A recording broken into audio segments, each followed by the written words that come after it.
The Yoga Sutras provide a comprehensive guide to meditation, breath control, and samadhi. This series is about how to use the Yoga Sutras in your mindfulness practice.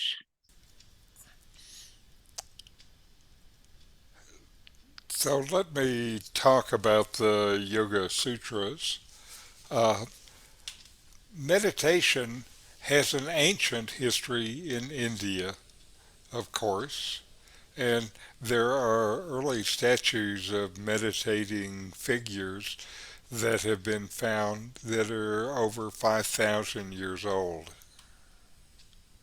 Yoga is one of the ancient systems in India, and it dates into the ancient past. I'm not sure how long really, because for a long time it was passed down from teacher to teacher to student in oral tradition, uh, a little bit like we're doing here. Uh-huh. These traditions were compiled then in the Yoga Sutras by sage Patanjali about 2,500 years ago. And this was a period of spiritual unfolding in India. This is the same time as the origins of both Buddhism and Jainism. It's also the time in which the Upanishads were written, and both Indian epics, the Ramayana and Mahabharata, were composed. It also was the period in which a number of powerful and vast kingdoms and oligarchic republics were founded. So culture in India at this time was really flourishing. While yoga has a specific meaning of a set of postures and exercises, there's a more general meaning of a disciplined spiritual path. This is really the meaning that I use today. The Yoga Sutra contain 196 verses in 4 chapters, and they discuss the aims and practices of yoga, the development of yogic powers, and then finally, liberation. The Yoga Sutras warn of the pitfalls of the spiritual journey and offer means to overcome them. Many of the approaches and techniques apply to the mindfulness meditation that we're doing now, 2,500 years later. And I think that teachings that have lasted for thousands of years have lasted this long because there is real value in them and value that kind of each generation finds for themselves. Mhm. While there is a teaching in each sutra, today we'll just look at a few and leave the remainder for some future exploration. In the Vedic texts of ancient India, it's common to encapsulate the whole teaching early in the discourse. Patanjali does this in the first few sutras, giving the essence of what's to come. He instructs us that yoga is the progressive settling of the mind into silence. Certainly, that seems like what we are doing with our meditation. Then he said that when the mind is settled, we are established in our own essential state, which really is unbounded consciousness.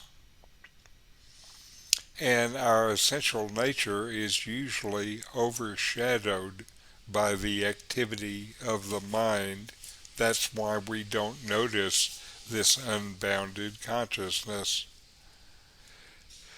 This means that the basis of your spiritual practice should be to look within. Your true self lies hidden in the silence between your thoughts, beyond all limitations. However, the desires, doubts, chaos, and confusion of your thoughts cause you to forget or overlook who you really are and chase after these attachments. The obstacle to spiritual progress is stress, which brings fatigue and doubts and causes inertia and sensory and mental attachments.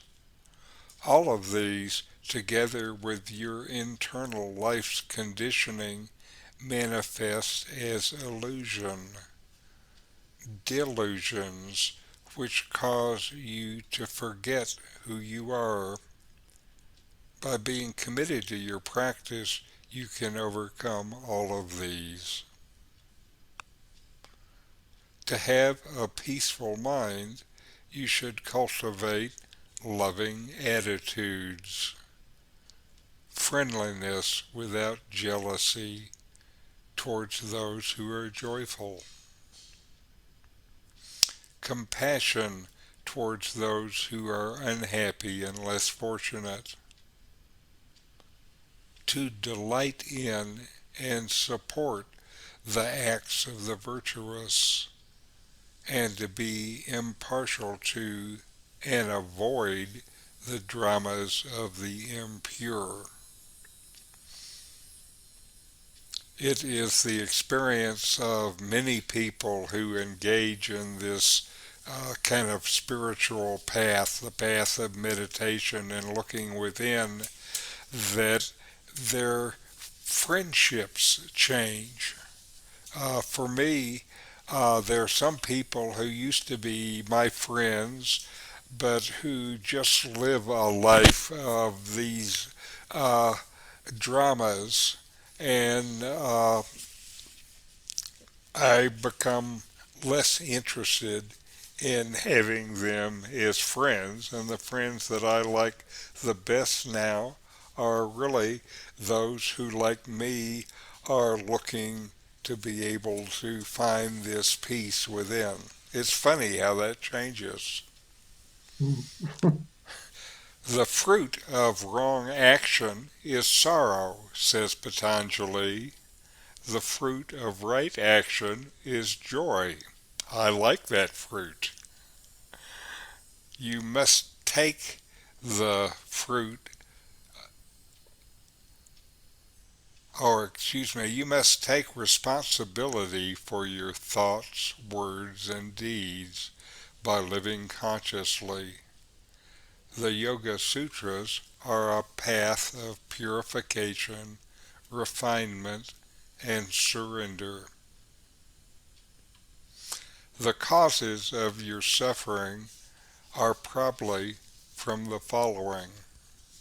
First is forgetting or not noticing who you really are, and living from the ego, the idea of yourself as an individual, as a separate person, clinging to pleasures and avoidance of pain, and fearing death. So those are enough to make most people suffer. And all of these are resolved through meditation when you can dive deep and remember your essential nature of unbounded consciousness.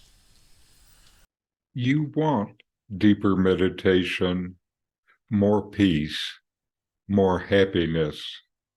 Subscribe now to continue to find ways to get more from your meditation.